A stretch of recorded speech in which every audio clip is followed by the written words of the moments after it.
நம்ம சேலம் மாவட்டத்தில் வனவாசிங்கிற ஒரு பிளேஸுக்கு போயிட்டு இருக்கும்போது நம்மளோட ஃபாலோவர் 2 பேர் கை காட்டினாங்க. ஏஞ்சில் ஓரம் கட்டிட்டோம். ஓரம் கட்டினோன்னு அவங்ககிட்ட கொஞ்சம் நேரம் டைம் ஸ்பெண்ட் பண்ணி பேசிகிட்டு இருந்தோம். Hi bro.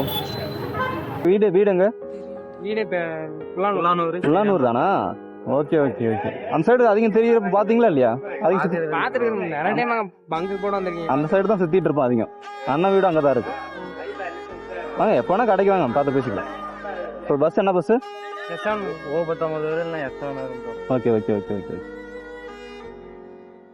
அடுத்தது என்ன பேசிகிட்டு இருந்தேன். அதுக்கப்புறம் கேமரா ஆஃப் பண்ணிட்டு அடுத்து என்ன ட்ரிப் அப்படின்னு கேட்டுட்டு இருந்தாங்க. அதை பற்றி நான் பேசிட்டு ரொம்ப நேரம் டைம் ஸ்பெண்ட் பண்ணிட்டு இருந்தேன். அதுக்கப்புறம் அவங்களும் பஸ் வரப்போகுது, எனக்கும் வேலை இருக்குன்னு கிளம்பிட்டோம்.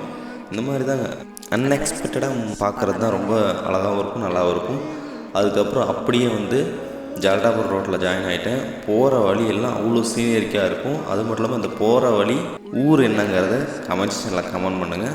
அது மட்டும் இல்லாமல் தமிழ்நாடு சேலம் எங்கேருந்து வீடியோ பார்த்தாலும் சரி, அடுத்தடுத்து உங்கள் ஊரோட வீடியோ வந்துக்கிட்டே இருக்கும். மறக்காமல் ஃபாலோ பண்ணிக்கோங்க. அது மட்டும் இல்லாமல் நீங்கள் இப்போ என்ன படிக்கிறீங்கிறத கமெண்ட்ஸில் கமெண்ட் பண்ணுங்கள்.